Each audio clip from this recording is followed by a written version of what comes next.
this makes me think, okay, something has to change. Other than Steve Nash, there's going to be something else that has to change. And I think that change is going to be within that big three that they have. So, Cody, are the Nets going to have this same three guys going into next year? Wow, that's a really hard question to answer. I'm going to say, I'm probably going to take the crazier answer, and I'm going to say yes for this reason. I don't know if there's much of a market for Kyrie. I don't think KD has the courage to go to ownership or management and say, hey, I need you to move Kyrie, and we need to figure this out. Yeah. I think the intrigue between having Ben Simmons, Kyrie, and KD is going to be greater than the need to move one of the big three. Because here, in my opinion, too, I don't think anybody will trade for Ben Simmons either. Especially with the whole mental health issue, back issue, whatever it is.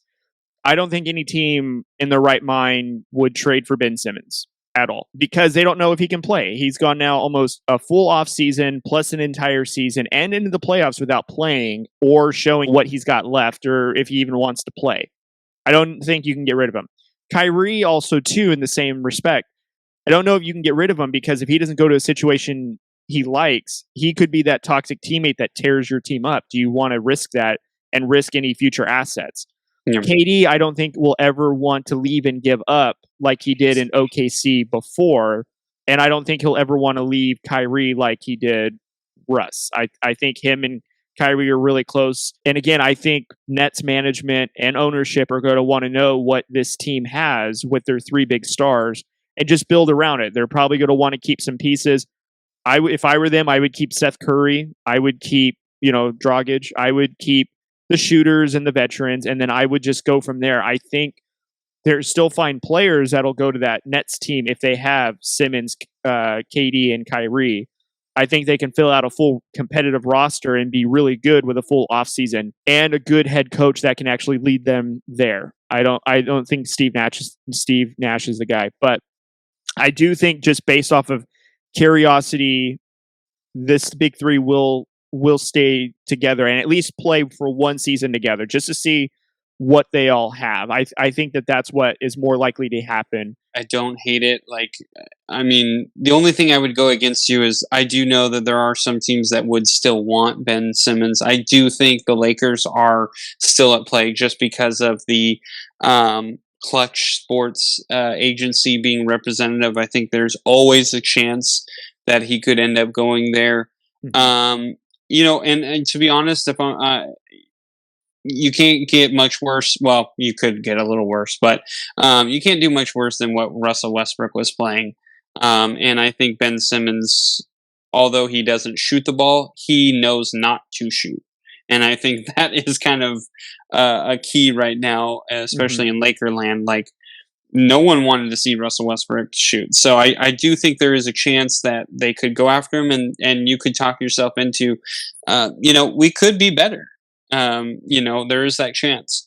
But I do also think like the Sacramento Kings. The Sacramento Kings would literally trade for anyone if they have a name and they've had success before. The Kings are desperate to get a person with a stature of like a Ben Simmons. And so, I do think there are teams out there that would trade for him. Of course, I'm taking a jab at the Kings, but I mean, in all honesty, it's the reality, unfortunately. Yeah. And then I think you're right with KD.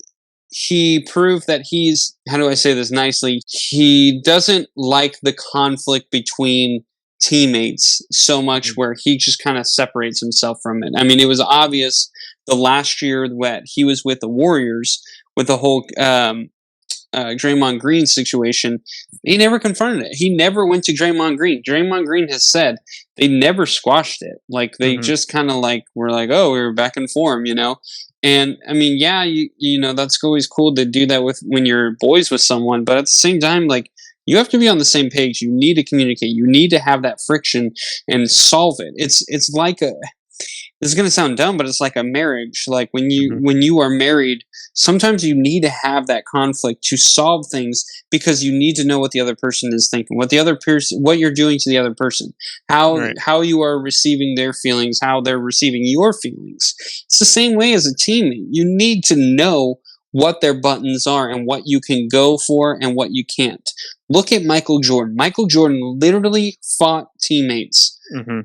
He literally would fight teammates, fought Steve Kerr. The next day, they talked about it. He said, "Hey, you know what? It's all good, man. I understand what you were saying. I was just frustrated in the moment. You know what? Me too, man. I think we can keep going." And Michael Jordan said after that call, he trusted Steve Kerr with any shot that he needed to take.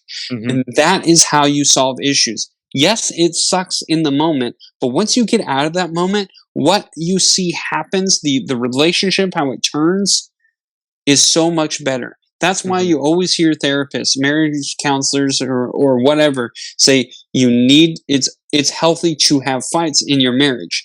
Just like in relationships, any kind of relationship, it is healthy to have disagreements, or I don't want to say fights, but a little bit of an argument, and that Mhm. way you can solve it and go, okay, I know now.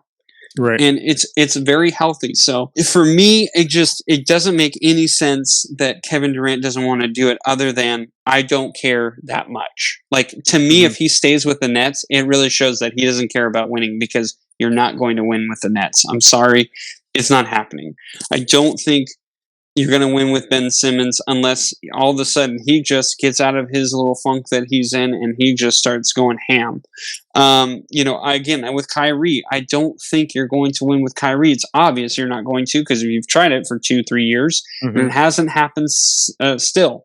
Mhm. So for me, I just think if you're Kevin Durant, and as I brought this up last week, I think you need to think about going to a different team.